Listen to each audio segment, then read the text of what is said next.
Okay, so good afternoon. Earlier today, Minister Brownlee and Finlayson travelled to Greymouth to present the Royal Commission's report on the Pike River tragedy to the families of deceased men. The report makes for sobering reading. Today will be particularly poignant and difficult for those families whose loved ones perished at the Pike River mine nearly 2 years ago. Cabinet established this Royal Commission on November the 29th, 2010, because we believe this tragedy is a matter of significant public interest. We owed it to the families of those 29 men to find out what happened and why, and a Royal Commission was the most appropriate form of inquiry. We also wanted to find answers so we could do everything possible to make sure this tragedy is not repeated. The terms of reference make that clear. I want to thank Justice Graham Pankhurst, who chaired the Royal Commission, and Commissioners Stuart Bell and David Henry for their work.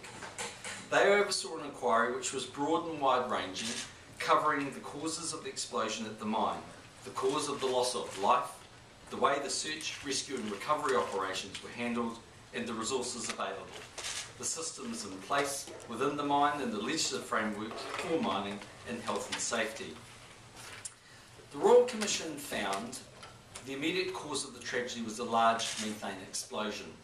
The Royal Commission found that this tragedy was preventable and that a combination of factors contributed to the terrible events of November the 19th, 2010. The first group of factors relates to Pike River Coal itself, and the second relates to the regulatory environment in which it operated. I speak on behalf of the government when I say I regret deeply what has happened in terms of the lives lost and the suffering caused. While much of the fault for the tragedy lies with the Pike River Coal Company Limited, the Royal Commission also makes it clear that the regulatory environment was not effective over a long period of time. On behalf of the government, I apologise to the families, friends and loved ones of the deceased men for the role this lack of regulatory effectiveness played in the tragedy. Following the findings of the Royal Commission, Labour Minister Kate Wilkinson has tendered her resignation from that portfolio. Ms Wilkinson decided to resign. Ms Wilkins' decision to resign is a personal decision in response to the magnitude of the tragedy. It is the honourable thing to do. I considered it proper for me to accept her resignation from the Labour portfolio. Ms Wilkinson retains her ministerial warrant and other portfolios. There were multiple operational and systemic issues with Pike River Coal. The company had a history of over-promising and under-delivering. Coal production was years behind schedule, and a lack of money was driving the company to find further funding. The business was new, and its systems, including those for health and safety, were in development. Because it did not follow good management and best practice principles, Pike's workers were exposed to health and safety risks. Simply put, its health and safety systems were inadequate. Pike River lost sight of its aim to be a productive and safe mine as the drive for production intensified. The mine was riddled with deficiencies. The potential for serious concerns about the hazards posed by hydro mining, wind blast and a gas explosion were raised in an insurance risk survey in July 2010. Neither the board nor its committee ever saw that report. The coal mine was the first in the world to put its main ventilation fan underground. This decision was not properly risk assessed and the board did not give it due consideration.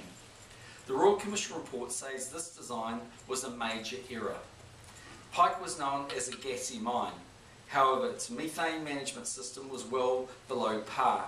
Methane sensors were either broken, unreliable at the time of explosion, or not well sited. In the 48 days leading up to November the 19th, 2010, there were 21 reports of methane levels reaching explosive volumes. These reports continue right up until the morning of the explosion. These warnings were not heeded. A second factor was the regulatory environment under which the Pike River mine operated. Under successive governments since 1992, the influence and reach of the Mining Inspectorate was eroded.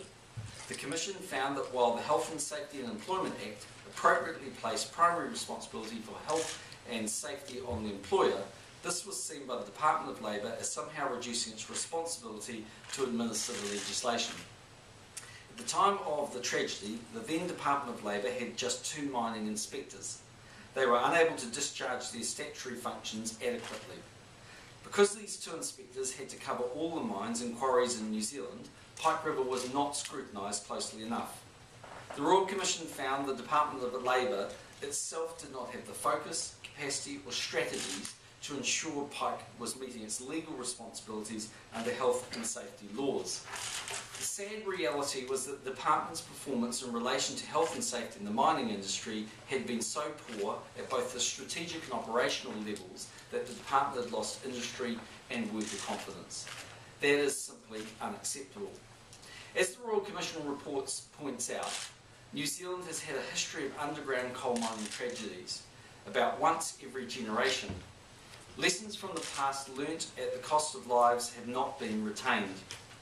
Looking to the future, administrative and regulatory reforms are urgently required to reduce the likelihood of further tragedies.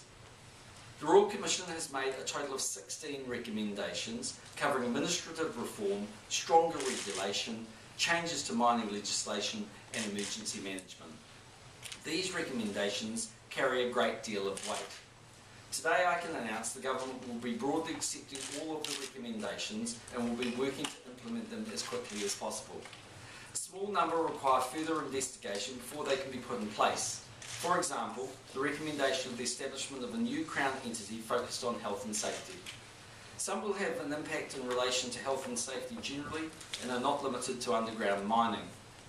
Detailed design and implementation issues will need to be worked through, but the Government believes it's already on the path to putting these into action, including legislative and administrative changes and through the work of the Independent Task Force on Workplace Health and Safety. In the 2 years since the Pike River tragedy, a large amount of work has been done to beef up the regulatory regime for workplace health and safety. All underground coal mines in this country have been safety checked and audited by the independent experts from the Australian mining industry. We've funded $1.5 million for a new high hazards unit, which has had a team solely focused on mining. And we've boosted funding for health and safety by $37 million. The Royal Commission acknowledges the steps already taken, but more is needed. A detailed implementation plan will be developed to consider the recommendations and any findings of the report that can be applied to the health and safety system generally. This is a priority for the Government, and its intended recommendations will be implemented by the end of 2013 at the latest. No matter what we do, we cannot bring those 29 much-loved men back alive. We accept that there were systemic failures in the regulatory regime across successive governments. I speak on behalf of the Government when I say I regret deeply what has happened, the lives lost and the suffering that has been caused. Question? Kate Wilkinson in part to blame for what happened at Pike River. Well, I've reviewed as much as I can the paperwork that has gone to the Minister at the time that she's been the Minister of Labour, and there is no indication that any of her actions or inactions resulted in the tragedy that took place at the Pike River mine. But what is true is that over the course of the last 20 years, the Department of Labour has essentially changed its processes and the way that it administers health and safety in areas like mining. What's also true is that they have changed the way that they have a functioning inspectorate and the resources that they get and the instructions that they give those inspectors. And so in the end, while none of her actions make her responsible for what took place at Pike River, the department has to accept its level of responsibility, as was pointed out by the Royal Commission. And she has done the only honourable thing as the head of that department in offering her resignation. It was a sad day that I accepted that, but I accept it's the honourable thing to do. I accept it's a personal decision, and I think she's done the right thing. So we're here to be rolling a department. Can the department be charged in any way? Well, there are always options available for people to consider all legal remedies, and they include the criminal remedies, which is essentially the process that Mrs. DeWitt was currently being charged with. There are always civil proceedings that could be taken, but people would need to think through the merits of those, whether they would be successful in court, and whether they would want to pursue that option. I suspect some people will have a different range of views on the issue. Will the Government be taking any actions over the OL? Well, the Government is essentially trying to now say, how do we learn from these experiences so that we don't get a repeat of these? And that's really where we're going. We're saying, look, there's got to be systemic change We are going to adopt in part or in full all of these 16 recommendations. There's already been substantial change in terms of the high hazards unit and change in the way that we are operating. So this is a big wake-up call and learning experience. Are you holding anybody else responsible or accountable in the DIO? Well, in the end, that is a matter for the chief executive, but the government takes its share of responsibility, and that is why the minister offered her resignation. Wouldn't the more honourable thing be for her to resign from cabinet altogether? Well, I think if you look at the historical position, there's not a lot of precedence in this area. Resigning from the portfolio is probably the thing that you would see, say, internationally in the British system, or occasionally you saw it with Russell Marshall and the Cave Creek disaster. Secondly, I think what you've got to say is, I believe Kate Wilkinson's a good minister. I haven't seen any evidence that she was either advised that there were issues. In fact, the advice that I've seen that's gone to her is that there was a build-up in the capability of the department. So none of her actions or inactions arguably led to what took place at Pike River. But the actions of the department over a long period of time mean that the department has to take responsibility, and she's the head of that.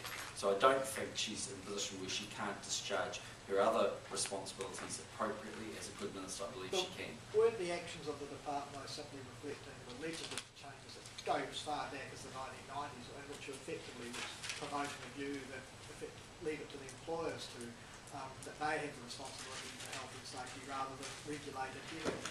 Well, I think you're right in saying there's been a change in the way that the department has looked to administer its responsibilities, and therefore the prescriptive nature in which it's issued instructions to the inspectorate. It's largely started to work on a high trust model, and the Royal Commission actually makes that clear in its report that essentially the company relied probably far too heavily on, the Department of Labour relied far too heavily on the company to carry out its own work in relation to mine safety. So you're right that there has been a change because of that legislative change over 20 years in the way that they do things. Now, there are also examples of very prescriptive regimes overseas where there's also been mine explosions. So we can't be absolutely sure that even if it was a more prescriptive environment, that there wouldn't have been this tragedy at Pike River. But I think the Royal Commission's conclusion, and we agree with them, is that it's possible it could have been preventable. Do you accept the Royal Commission's finding that there's a broader problem with safety in New Zealand workplaces? Well, again, we are looking to substantially improve the safety across the board. I mean, if we take this away from the mining sector, there's already been quite a lot of work done in that area, and there will continue to be more work. And if you look at some of the recommendations that the Royal Commission has recommended that we are likely to adopt, they're not solely specific to the mining sector. We've already identified in 2011 the 5 areas which we consider to be of most significant risk to worker safety. Ironically, that didn't include mining because it was a very small part of it, but it was in areas like forestry and construction. But the top recommendation is to create an agency specifically to deal with workplace health and safety. It doesn't sound like you're going to do that. No, I don't think you could draw the conclusion we won't do that. I think what we are saying is that it's quite clear that workplace safety needs to improve across the workplaces of New Zealand.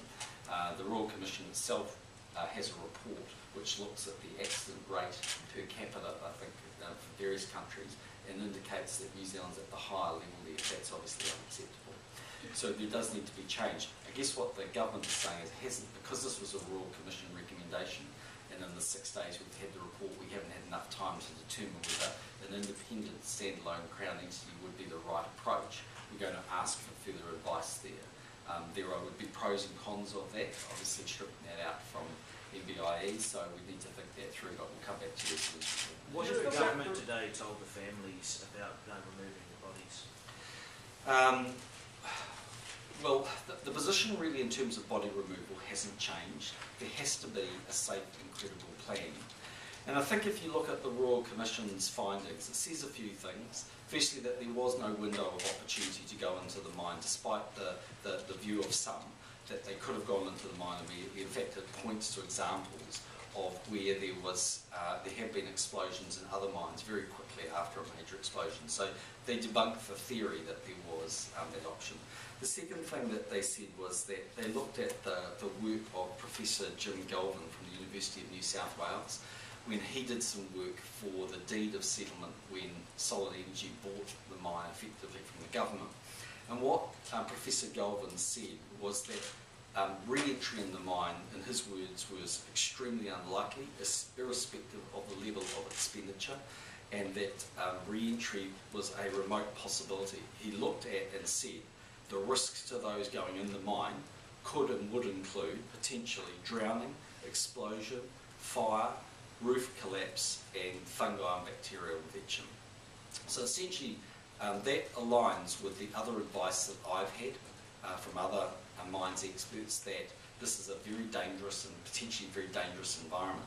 And I understand absolutely, and I genuinely believe I've always understood the passion and the real need for those families to get closure by having their loved ones removed from the mine. I understand that completely.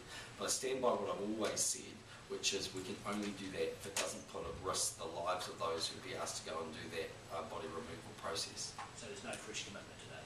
No, well, there's no fresh evidence that's possible. I mean, the position stands as it always has. If there's a safe and credible plan, then we'll look at it. But as Solid Energy have said, and others, and as you'll all be aware, in the event that someone comes up with a safe and credible plan, I know that the families have these international experts in New Zealand at the moment, I think, then in the end that would have to be signed off by the high hazards unit. We can't put at risk more lives, even with an enormous desire to get in the mine. Do you accept the recommendation that there should be a workers' representative, a union representative who represents all the workers who can close the mine when there are genuine safety concerns? Well, I think that's one of the key recommendations, that there was a dislocation between the workers and the management, and that if you read the report, it goes on to say there were various times where workers actually highlighted the real issues in the mine, and they weren't necessarily escalated up the chain. So again, I think that might be a valid thing to do. I know that would cause potentially significant disruption on a work site, but I think in light of the environment that these workers are operating in, that's probably a very credible thing to do. If Wilkinson wasn't at fault, isn't she just being offered up as a sacrificial scapegoat? It sounds like heads should be rolling at DOL, not cabinet. Well, I can't. Firstly, the legal responsibility for anybody else who works in the Department of Labour is the responsibility of the Chief Executive. So any decisions about any other employees is a matter for David Small. Secondly, in terms of the government, I think in the end you have to understand that the Minister takes this very personally and accepts responsibility for her ministry. And at the end of the day, 29 people lost their lives. The Royal Commission has come out and said that the company, and to a degree the Department of Labour, for which she was the Minister, could have potentially prevented these men losing their lives. And there's a very serious issue, and I accept that there's a threshold there, but I think she felt very strongly that it was the honourable thing to do, and I think she's done the right thing. People lose their lives on the roads every year. You don't see ministers of transport. That's right, people lose their lives in theatres of war, but in those environments there are different issues. But this was a department where the department itself acknowledges that there was a failure over time to keep abreast of the best international practice. There was a failure to give the right instructions and resources to the inspectorates, and that while it's not certain, it's possible that if they had done their job better, it's possible that those men might not have died. If they'd issued a prohibition notice, it's possible they might not have died. Do you believe the Labour government of 9 years should take some responsibility as well? Well, I don't want to get in the blame game because I think in the end that's not going to honour those 29 men. But I think it's fair to say that this is an issue that's solely arisen under our watch. It's been there really for 20 years now. Kate Wilkinson happens to be the Minister of Labour at the time this has taken place. And as I said, I haven't seen any paperwork that suggests any of her actions or actions were in any way to blame. So I think those systemic issues have been there for a long period of time. Do you think they started though about 92, 93 when those workplace safety measures. It seems to be the indication that that was the starting point, but they've carried on for quite a period of time. I mean, back in 2005, the then Labour government commissioned a report looking at health and safety issues. Took quite a bit of time actually to get those submissions in. They eventually came in around about, I think, 2008, just before the change of governments, I think from memory September 2008. They were published, and they were some of the ones that led to the views of the Royal Commission. Although I will say that I've seen some of the paperwork that went up to I think the minister from there, and it actually gave quite a different picture. It essentially said that we built capability and that we increased the number of inspectorates. And even the Royal Commission in its findings says that if you look at the statement of intent and you look at the essentially public documents from the ministry, from the department, you wouldn't have got a picture that there was a problem. I think in the end, it's as simple as this. The company completely and utterly failed to protect their workers. And as a result of that, they were put in undue risk and an explosion took place that killed them. But I think the department, if it had been adopting world's best practice and keeping up with what was happening in other mining environments like this around the world, would have had a different set of procedures. And in effect, it deluded itself that it was following the right process when in fact it wasn't. But this will lead to Sorry. this will lead to a philosophical change, because there has been that view that no company will put its workers at risk, they're responsible, so we should trust them to do it properly. I mean, will that really change the government's mind on that point? Well, effectively that's what the Royal Commission says, that the inspectors treated Pike Rivers under a high trust model. And in fact, that trust was misplaced. That, while they found problems and errors in their quarterly inspections, they didn't raise them fast enough or didn't actually physically close the mine down. So I think it will change the way we do things. And look, it is inevitably going to lead to a far more prescriptive regime. That is the reality. But as the Royal Commission says, New Zealand's got to stop having these tragedies every generation. We have to learn from them and change the way we do things. I don't understand your hesitancy about moving to an independent or autonomous Crown entity in that case, because if you look at the history of it, perhaps some of these officials have been frightened to tell ministers what they thought might want to hear, because of the philosophy behind, hands-off self-regulation, trust employers that have gone on for 20 years. Well, it may prove to be right, and I'm not dismissing it. I'm just saying I haven't had any advice on it, and it's quite a big call. So in the course of 6 days, we've tried to look at the report, work our way through the report, and broadly the conclusion we've drawn is we're going to accept the recommendations of the Royal Commission. It's eminently possible we will accept that recommendation, but we just need to get more advice from our officials before we do that. But does this feed into the debate around the establishment of the Ministry of Moby.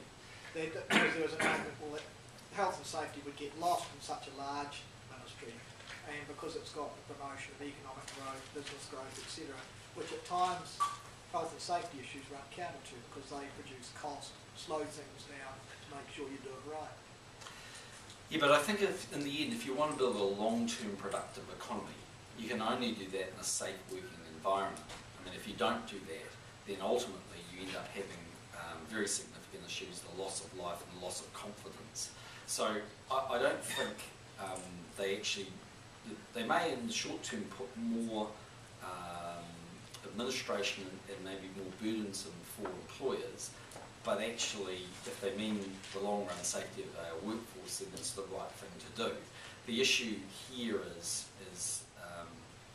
that I'm not entirely convinced that because it's as part of Moby that it would be drowned out and lost. There is an argument that being in the heart of the economic growth engine of the government's ministries puts it in the right place to arguably have huge influence in what's a big ministry. So there's two ways you can argue. I accept that, and that's why we just need to get some advice about what would happen if there was an independent Crown entity. Is cost is not a barrier? Well, in the end, no. We didn't consolidate that part of Department of Labour into Moby for cost reasons. We did that because we thought that was the right logical home, because that's the area of economic growth and where these companies largely engage with the government.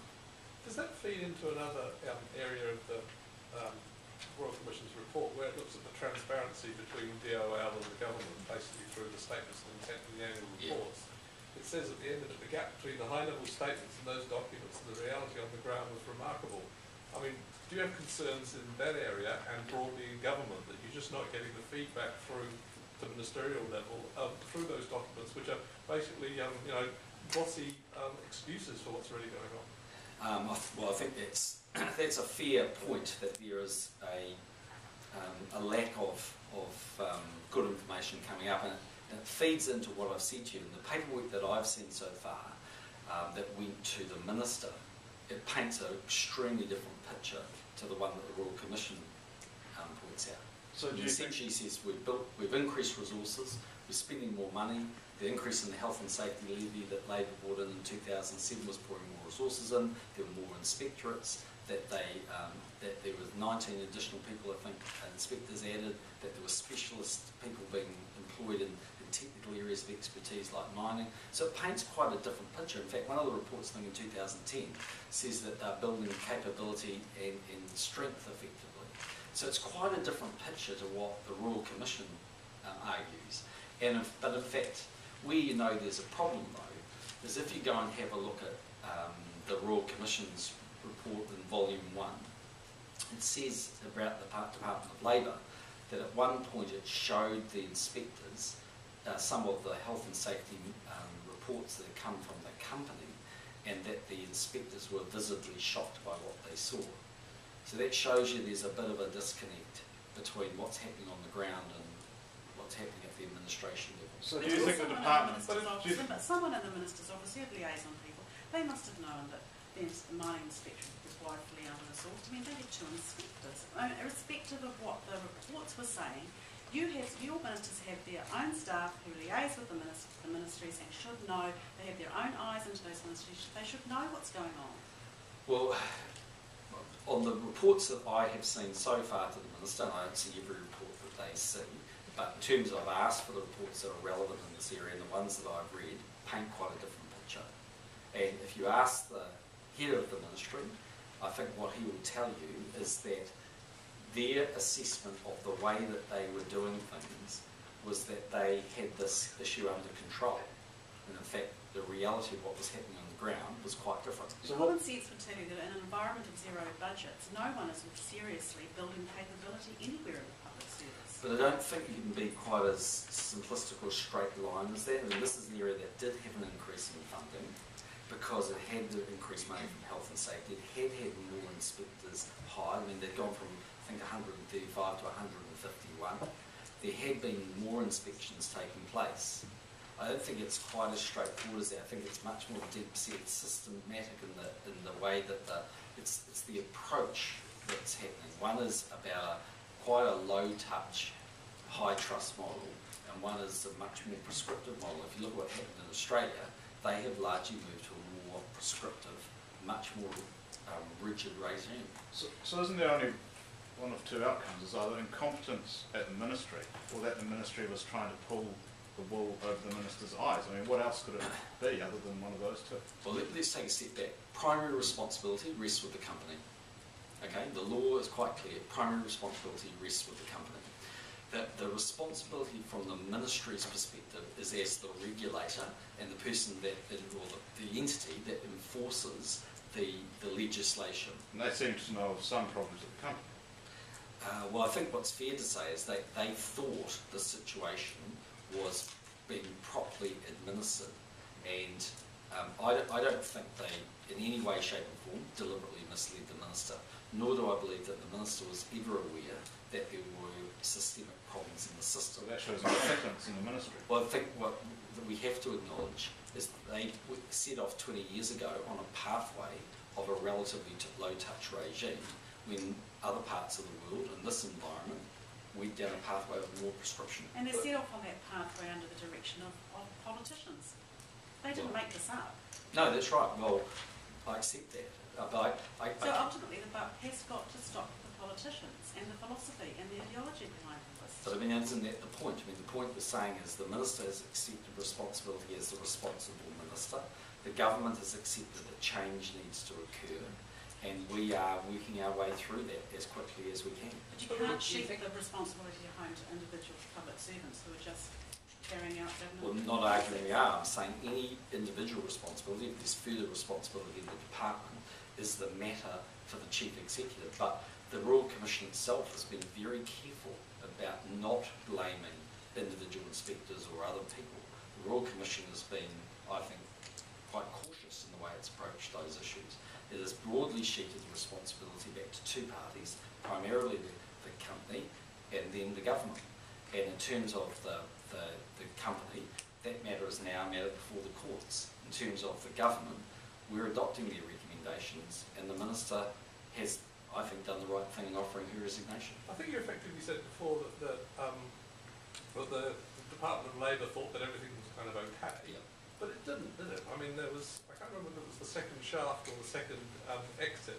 They identified it wasn't done, and they did nothing else to insist it was. Correct. And so that's, if you look at volume 1 of the Royal Commission's report, it basically says exactly that the Department of Labour's inspectors, when they went in their quarterly inspections, identified problems and issues, but they relied on the company's assurances that they would resolve those issues. And in the case of the second or emergency shaft egress, they basically allowed them far too long to actually develop an alternative entry. So they relied a lot of times on the company's assurances that they would deal with these issues. Now, I can't answer why they did that. I don't know the answer to those issues, and in the end it'll be for others to sort out, why they took the actions they did or inactions that they did. And the papers that you've reviewed from Kate Wilkinson's office, is there any mention of the request for a third inspector and any reason why that wasn't approved? No, I mean the issue around the third inspector, okay, so basically there was a request by a group called the Mine Steering Group to the Workplace Services Management Team. It was declined in 2010, but it was never escalated either to the Minister of Labour, and she had no knowledge of the request, actually, or to the quite senior management that I've spoken to in the Department of Labour. So do you know why it wasn't approved? Was it a complicated exercise or?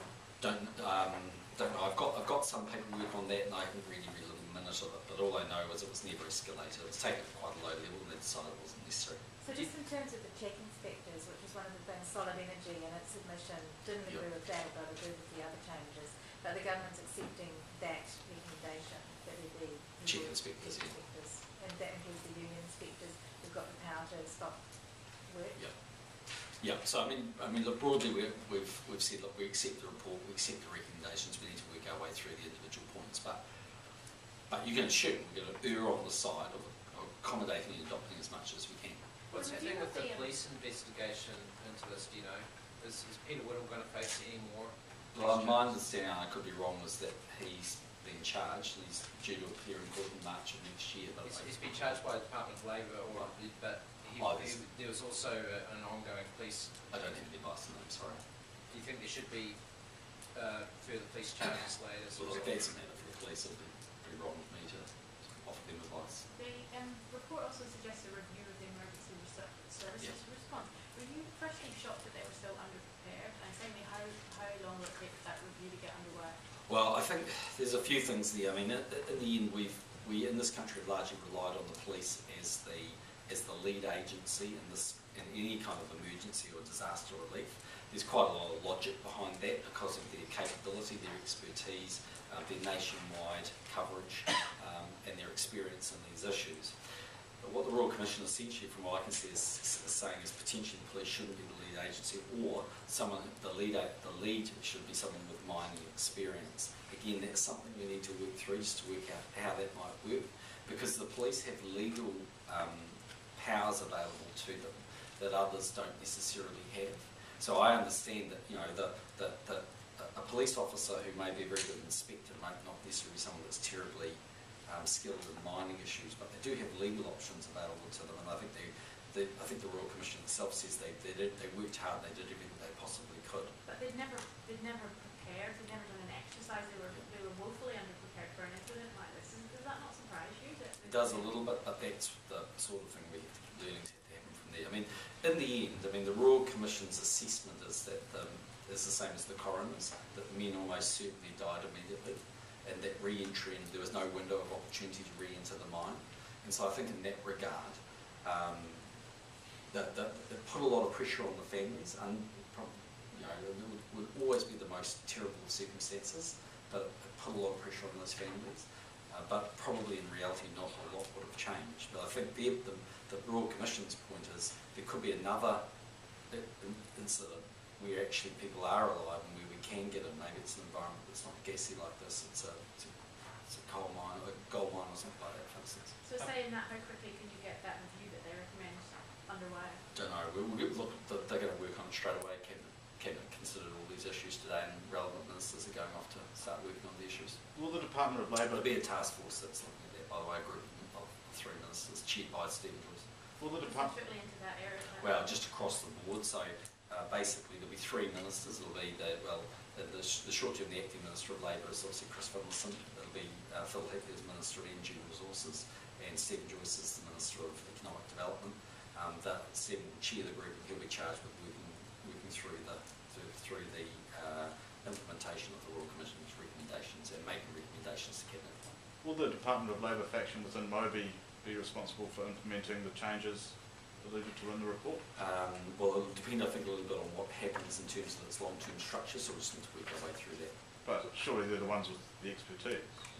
Probably, but I'm just saying that it's working. Would you trust them to do it, given what we've seen in the report? I think the department is trying very much to put its hands up and say, look, we acknowledge they're not the chief executive has been quite clear with me. He said, look, in the end they took an approach that was there for a long period of time. He's a relatively new chief executive in terms of this responsibility, I think, but essentially has said anyway that at the end of the day we need to change. Is there any evidence of them questioning that approach over the last 10 years?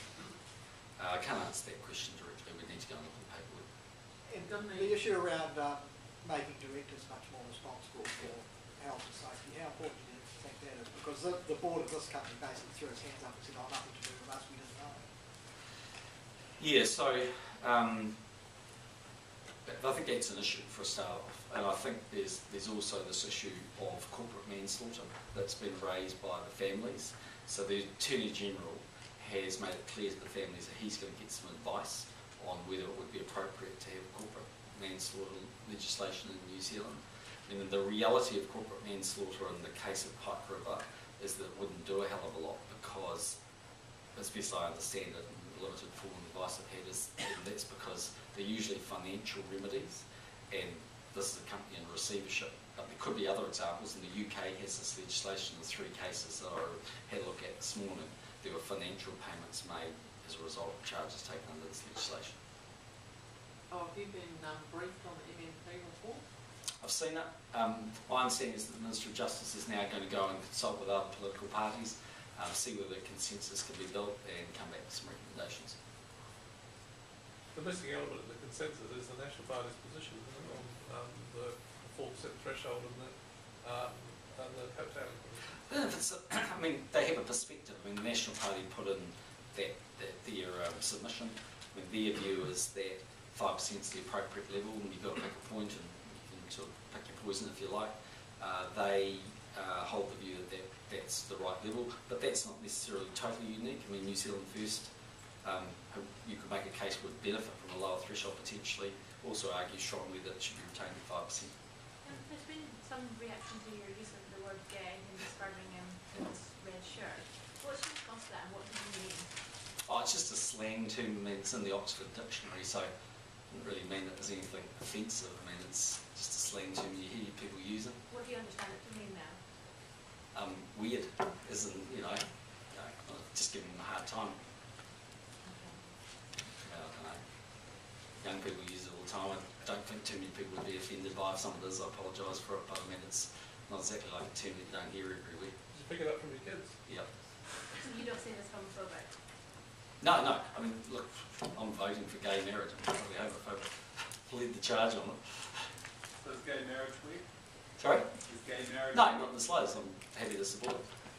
But yet the term that you describe gay as weird. Well, no, I just mean it as in like, as sort of, I was just giving them a hard time. It was red. Do you And see that? our colours are blue, Like Damien O'Connor. You know. Do you accept that it's perhaps an unfortunate choice of words? Yeah, probably. But I mean, look, a hell of a lot of people would use it. It's in common use. It's in the Oxford Dictionary.